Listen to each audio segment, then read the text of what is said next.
Lucas 21:34 está escrito assim: Jesus terminou dizendo: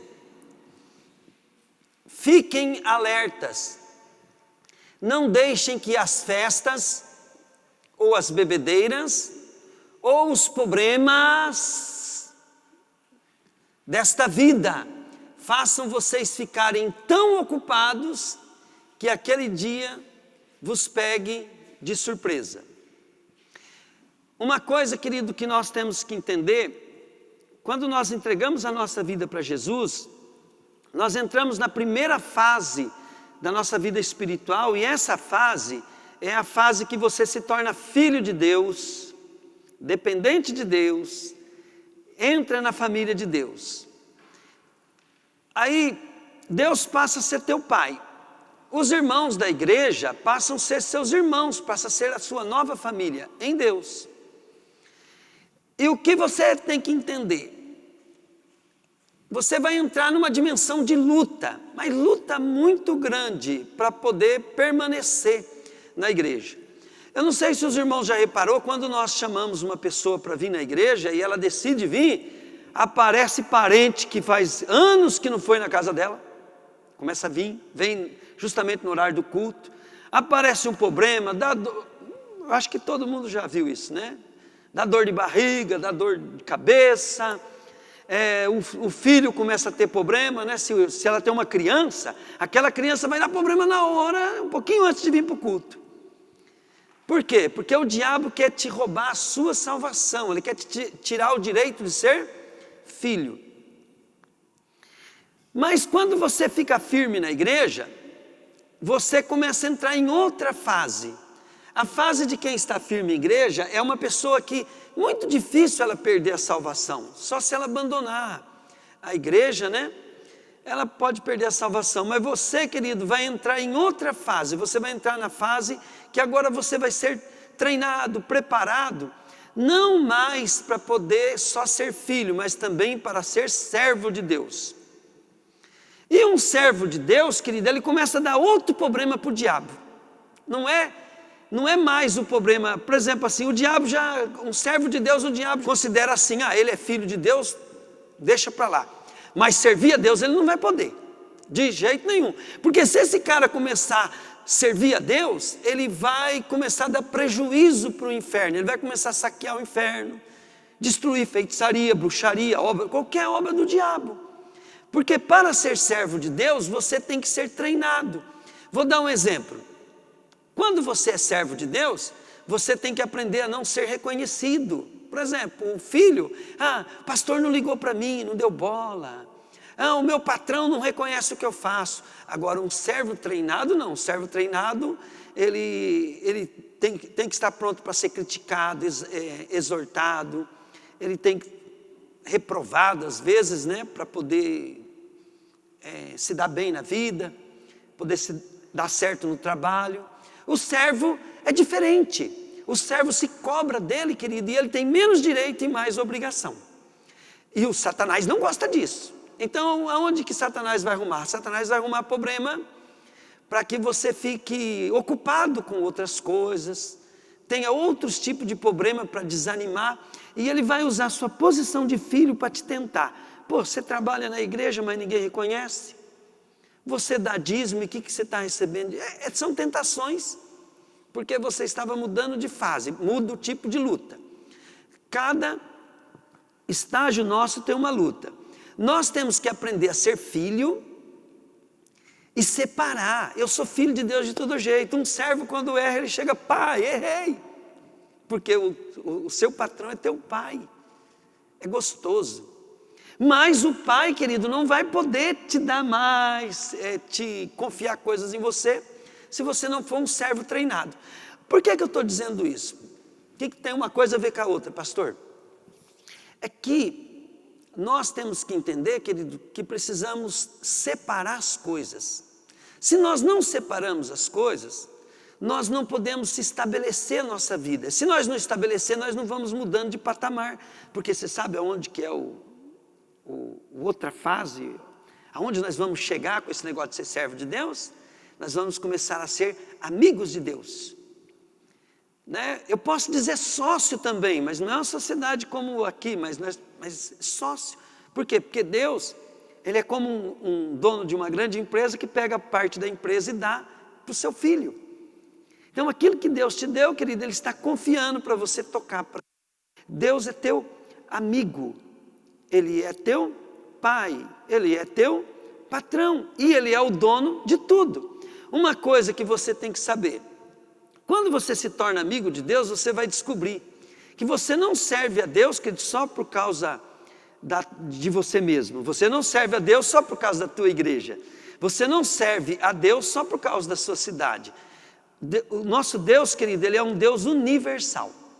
Você começa a servir a Deus. Enquanto você está falando da tua cidade, Deus está falando da sua nação. Você está falando da sua nação, Deus está falando do mundo. E se você estiver falando do mundo, Deus vai falar do universo. Nosso Deus não para. Aonde é que nós temos que chegar nessa dimensão? Nós temos que chegar na dimensão de amigos de Deus. Amigo, querido, já é outra história. Vou te contar qual que é a tentação de você cair de amigo de Deus. Uma hora Deus fala assim: vende tua casa e dá para mim. Isso não é coisa de servo. Isso é coisa de amigo. Então, se uma pessoa nem filho é direito ainda, e fala que Deus revelou que Deus mandou vender tudo e dar na igreja, ele caiu numa tentação do diabo. Porque isso é coisa de pessoas que está bem estruturado na salvação, no serviço de Deus, e também está bem estruturado na questão de amigo de Deus. Então, vamos supor assim, uma vez eu estava lá em Curitiba e um irmão da igreja começou a ter umas crises de ciúme, porque Deus estava me usando com muito poder. Aí um outro irmão chegou, ele: vem cá, fulano. Ele notou, né? Notou que ele estava com inveja da unção que está sobre a minha vida. Ele falou assim: irmão, você conhece o irmão Trovati? Conheço, lógico que eu conheço. Ele falou: o Trovati é louco. Eu falei: como assim? Sabe aquela loja que Deus deu para ele? Se Deus mandar ele vender tudo, ele vende na hora, ele não pensa duas vezes. Porque ele estava com a vida desgraçada, ele não tinha nada, e ele sabe que foi o Senhor que deu tudo para ele.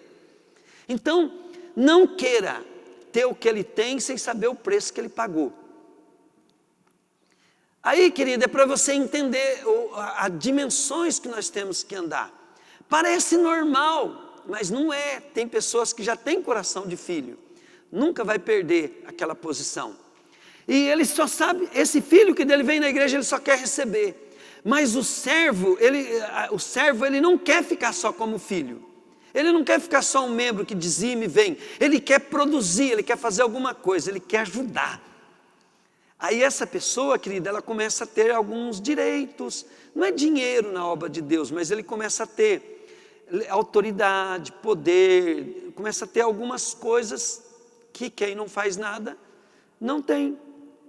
Mas tem pessoas, querido, que já se tornaram amigos de Deus. Eu quero que você entenda isso, mas vamos entender agora o foco do que eu estou falando. Em meio a tudo isso, nós não entregamos nossa vida completamente a Deus e vivemos no mundo secular. Se você não vigiar, você perde a bênção de filho, a bênção de servo e a bênção de amigo de Deus, simplesmente porque nós estamos vivendo em tempos difíceis. Esses tempos estão difíceis, querido, que nós vemos as pessoas correndo para lá e para cá. Eu falo por mim mesmo que eu tirava 2, 3 horas por dia para orar e ler Bíblia. Hoje eu tiro 10, 15 minutos. Como é que eu tenho me sobrevivido? Eu tenho feito, querido, uma conversão da minha vida inteira para ser de Jesus. Então eu tenho tomado muito cuidado na hora que eu estou negociando, para que naquele negócio ali fique bem claro que ali está um servo de Deus e as coisas estão acontecendo por causa de Deus. Cada oportunidade a gente explica para as pessoas que a gente tem aquele comportamento por causa do Senhor. Ontem mesmo eu estava atendendo um cliente e aquele cliente saiu um comentário da igreja. Aí eu falei para ele assim: na nossa igreja ninguém ganha nada, todos somos voluntários. E tudo isso que nós construímos é com o dinheiro dos dízimos. mas nós ficamos muito tempo fazendo culto na loja, explicando para ele. Aí eu falei para ele a quantidade que eu dei, o dinheiro que eu dei de dízimo ano passado, e ele ficou assustado. Ô louco, mas tudo isso você deu? Eu falei assim, cara, eu dei 10% do que Deus me deu, mas eu não tinha nada, nem serviço de boia fria, falaram no passado que eu não prestava. Aí ele olhou para mim e falou assim, então esse negócio que você fez ficou barato, né? Porque tudo que eu dou para Deus, tudo que eu devolvo para Ele, não se compara ao que Ele fez.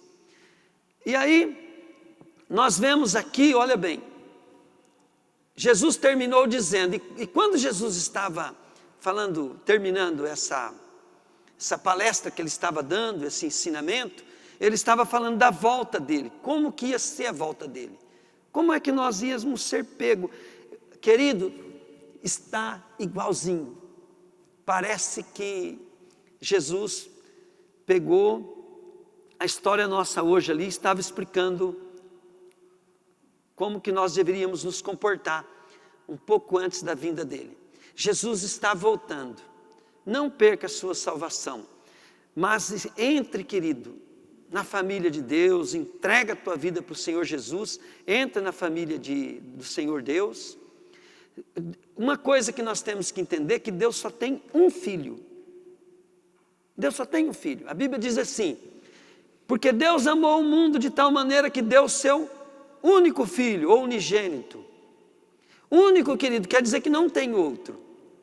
Só que esse mesmo Deus, querido, que deu o seu único filho, Ele deu o seu único filho que morreu por nós, mas quando Ele ressuscitou como primeiro filho. É bem diferente a palavra de primeiro de único. Único é um só. Primeiro é porque vem outros. Eu sou outro. E o que Deus quer? Deus quer que você aceite Jesus, porque todos aqueles que o receberam, João 1, 12, 13, né? Mas todos quanto o receberam, Deus deu o poder de serem feitos filhos de Deus, a saber, aqueles que creem em seu nome. Então, para você ser filho de Deus, né, você tem que crer no Jesus que veio, morreu no teu lugar e ressuscitou como o primeiro filho. Único, agora ele é o primeiro, porque eu sou o próximo. E Jesus aqui está preocupado, por quê? Porque ele sabia como que ia ser nos últimos dias, que nós iríamos ficar focados na nossa própria vida, ocupados. Está vendo como é que é importante você vir na igreja? Se você tira todos os dias que tem culto, tira um tempo todo dia para Jesus, você está em posicionamento. Vem Jesus, Maranata, Senhor Jesus. Pode vir, Deus, que eu estou pronto. Uma vez um amigo meu, essa é uma história para quem tem que ouvir do Espírito Santo. Sabe, amado, a única coisa que garante a nossa salvação é a presença do Espírito em nós. Se o Espírito Santo não estiver em nós, a Bíblia diz que nós não somos filhos. Se o Espírito Santo, querido, não dirigir nossa vida, a Bíblia diz que nós não somos filhos. E se o Espírito Santo estiver em nós, nós temos a prova real, nós temos a garantia de que nós somos filhos de Deus. E uma vez um amigo meu falou o seguinte: se você pegar café com leite e misturar o café no leite, colocar numa xícara e jogar para cima, não vai sair só café e não vai sair só leite. Então assim é toda pessoa que tiver cheia do Espírito Santo. Deus vai levar, querido, quando Jesus arrebatar a igreja, o Espírito Santo vai sair da terra. E o Espírito Santo, ele mora em templo. E nós somos templo do Espírito Santo. E o Espírito Santo não vai deixar o seu templo fiel, o seu templo ao qual ele tinha liberdade. Existe uma porção, querido, que a Bíblia fala que se tiver pouco não vai. Por isso que nós temos que ser cheios do Espírito. Não é todos que têm o Espírito Santo que vai ser arrebatado. Mas a Bíblia diz, querido, que precisa ter azeite de sobra. Então, uma das preocupações que eu mais tenho, não uma preocupação que me deixa preocupado, mas que me deixa convicto de que a minha missão é ensinar as pessoas para que elas não percam a salvação. Eu tenho visto muita gente que achando que ser salvo é estar muito firme numa igreja, tão seca do Espírito Santo. Nós temos que ser cheios do Espírito Santo e cumprir os mandamentos de Deus. Né? E o mandamento de Deus hoje, ele vai além do Velho Testamento. O mandamento de Deus hoje é amar, amar, amar, amar, amar, amar, amar. E o verdadeiro amor, querido, ele tem que ser criado uma condições para você praticar ele. E esse verdadeiro amor só é possível se você for membro de um corpo, da igreja. Quando tem pessoas difíceis de amar, melhora a sua oportunidade. Porque ali não é o que você consegue fazer, mas é em quem você se transforma. Para isso, nós temos que vigiar. Temos que tomar muito cuidado. Nossa vida está muito corrida. Corrida mesmo. Quantas pessoas não vêm na igreja porque diz que não tem tempo? Mas na realidade nós só damos no nosso tempo aquilo que nós priorizamos. Precisamos criar jeito. Vamos ver então o que é que nos condena a nos deixar e ficar aqui na perdição se Jesus voltar hoje. Jesus terminou dizendo: fiquem alertas, não deixe que as festas. Pode ver, querido, que todo mundo tempo vir na igreja não tem. Mas para ir numa festa, até com o coronavírus a turma desobedece e faz festa. Então, tome cuidado. Não deixe que as festas, as bebedeiras, os problemas dessa vida. Querido, uma coisa que você tem que saber: nós somos salvos pela graça, mas é mediante a fé. Se você for estudar sobre fé, você vai descobrir que fé é uma coisa que não é tão simples do jeito que a turma pensa. A fé não é só acreditar, a fé é um posicionamento. E preocupação, ela é antifé. Eu vou falar daqui a pouco sobre isso. Problemas dessa vida façam vocês ficarem tão ocupados que aquele dia vos peguem de surpresa. Numa versão diz assim: os cuidados dessa vida. Querido, muitos problemas nós vamos ter, mas temos que saber separar as coisas. O Senhor tem que ocupar o trono do teu coração. Não deixe, querido, não deixe as coisas do mundo, seus problemas, suas lutas, interferir na prioridade que Deus tem que ocupar na sua vida. E essa prioridade você vai precisar dar um tempo de qualidade para o Senhor. Então, pegue firme na tua igreja. Comece a ter, para você ser um servo de Deus, você precisa ler Bíblia, porque nós não podemos falar nada que não esteja de acordo com a palavra de Deus, e nem viver nada. Então você precisa tirar tempo para ler a palavra. Você precisa orar, porque se você não tiver uma vida de oração, você nunca vai chegar a lugar nenhum, né? Porque nós não conseguimos as coisas pela força do nosso braço, mas pela oração. Precisamos também se ocupar com as coisas de Deus. Eu poderia ficar abrindo todos os versículos, aqui demora muito, mas vai assistindo as pregações, vai vindo na igreja, vai lendo a palavra, que você vai vendo que dá para fazer estudos grandes, dá para você se alimentar muito na palavra de Deus para entender tudo que eu estou falando. Não perca a sua salvação, Jesus está voltando. Não deixe sua vida, seus problemas, suas lutas, doença, enfermidade, problema financeiro, desejos, tirar a prioridade.